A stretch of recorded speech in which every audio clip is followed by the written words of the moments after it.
Deuteronomy 10:17. For the Lord your God is God of gods and Lord of lords, a great God, a mighty and a terrible, which regards not persons. Deuteronomy 10:17.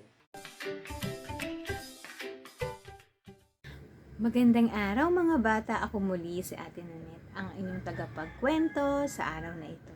At ang ating kwento ay magmumula sa Exodus chapter 8 verse 20 at Exodus chapter 10 verse 29. Ating itong pamamagatang ang lagim sa lupain. Tara, umpisa na natin ang kwento. Muling kinausap ng Diyos si Moises. Sabihin ninyo sa Paraon na ito ang ipinasasabi ni Yahweh. Palayain mo ang aking bayan. Kapag hindi mo ito ginawa, ikaw at ang iyong mga nasasakupan ay padadalhan ko ng mga langaw. Nagpadala nga ang Diyos ng napakaraming langaw sa palasyo ng hari at sa tahanan ng kanyang mga opisyal. Napuno ng mga langaw ang buong lupain ng Ehipto. Nangako ang hari na palalayain ang mga Israelita.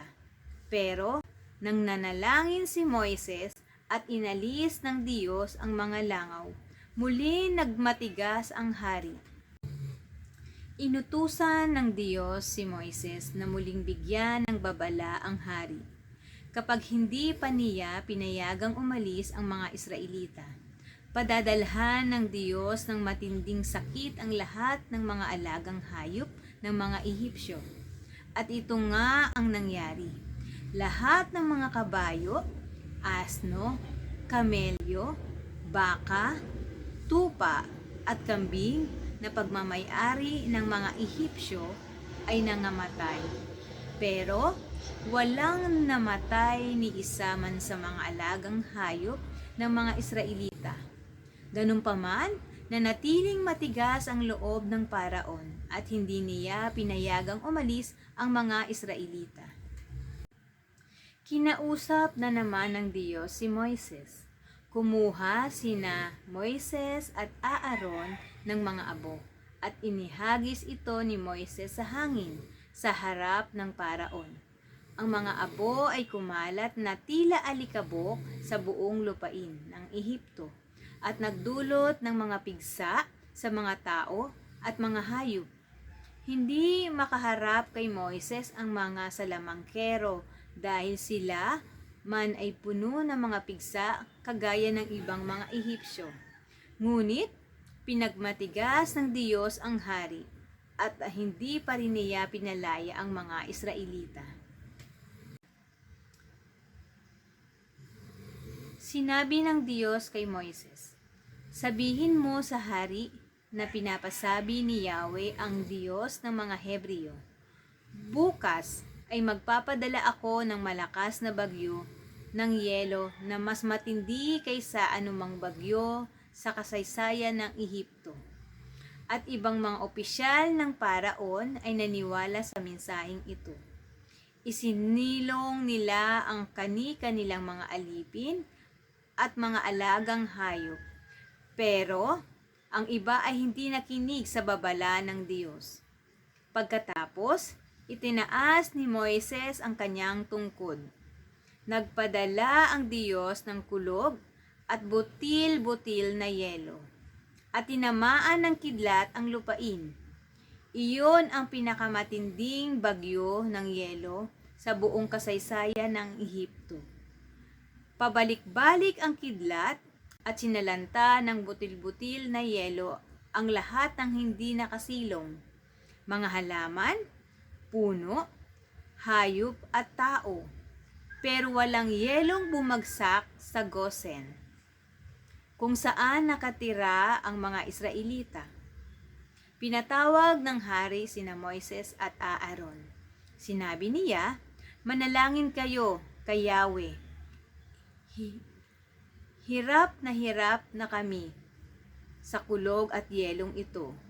Ipinangangako kong palalayain ko na kayo. Kaya't nanalangin si Moises sa Diyos.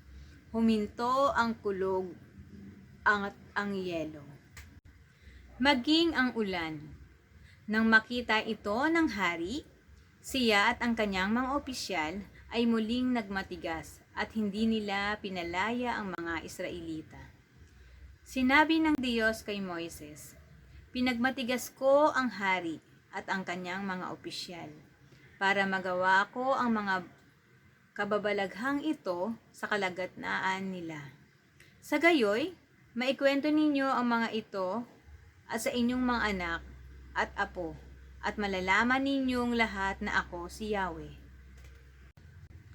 Inutusan ng Diyos sina Moises at Aaron na bigyan ang hari ng isa pang mensahe kapag hindi pa niya pinayagang umalis ang mga Israelita.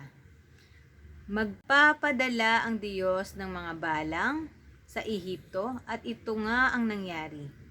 Nagpadala ang Diyos ng hangin mula sa silangan, tinangay nito ang santambak na balang. Natakpan ang lupa sa dami ng mga ito.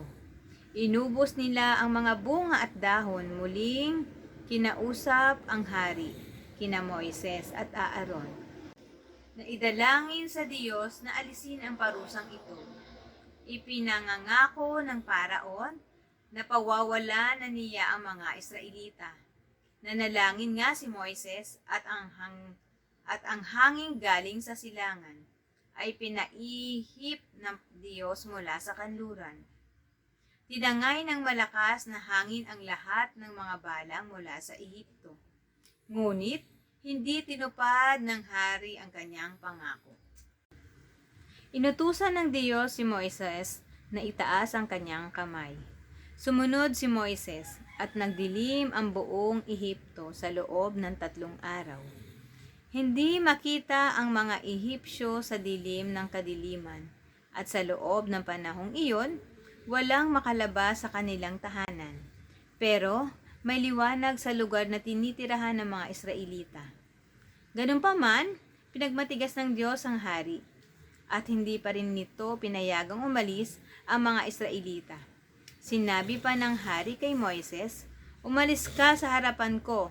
Kapag nagpakita ka pa sa akin, mamamatay ka." Mga bata, ano pa maaari nating matutuhanan sa kwento natin sa araw na ito? Una, paano ipinakita ng Diyos ang kanyang kapangyarihan sa buong Ehipsyo? Pinadalahan niya ang mga Ehipsyo ng mga langaw, mga sakit sa hayop, mga pigsa, matinding bagyo, ng yelo, mga balang, at 3 araw na ganap ng kadiliman. Pero hindi niya hinayaang mapinsala ang mga Israelita sa mga salot na ito. Pangalawa, bakit hindi pa rin pinayagan ng Paraon at ang kanyang mga opisyal na umalis ang mga Israelita? Pinagmatigas sila ng Diyos para makagawa siya ng mga kababalaghan sa kalagitnaan nila at malaman ng lahat na siya si Yahweh. Pangatlo naman po, ano naman po ang matututunan natin tungkol sa Diyos? Meron siyang kapangyarihan sa mga sakit, sa hangin, at sa lagay ng panahon, maging sa liwanag at dilim. Kaya niyang ingatan ang kanyang bayan sa gitna ng kalamidad. Lagi siyang tumutupad sa kanyang salita, nais niyang makilala siya ng lahat. Pang-apat, ano naman po ang matututunan natin tungkol sa bunga ng pagsuway sa Diyos? Kapag sumuway tayo sa Diyos, nararanasan natin ang kakilakilabot sa panig ng kanyang kapangyarihan. Kapag sumuway naman ang mga pinuno sa Diyos, nagdurusan naman ang buong bayan. Hanggang sa muli mga bata, dito na muna pansamantala. At salamat sa panonood nyo sa The Page Channel at prayer po namin na marami po kayong natutunan at patuloy nyo subaybayan po ang bawat episode po ng aming The Page Channel. Hanggang sa muli, paalam mga bata!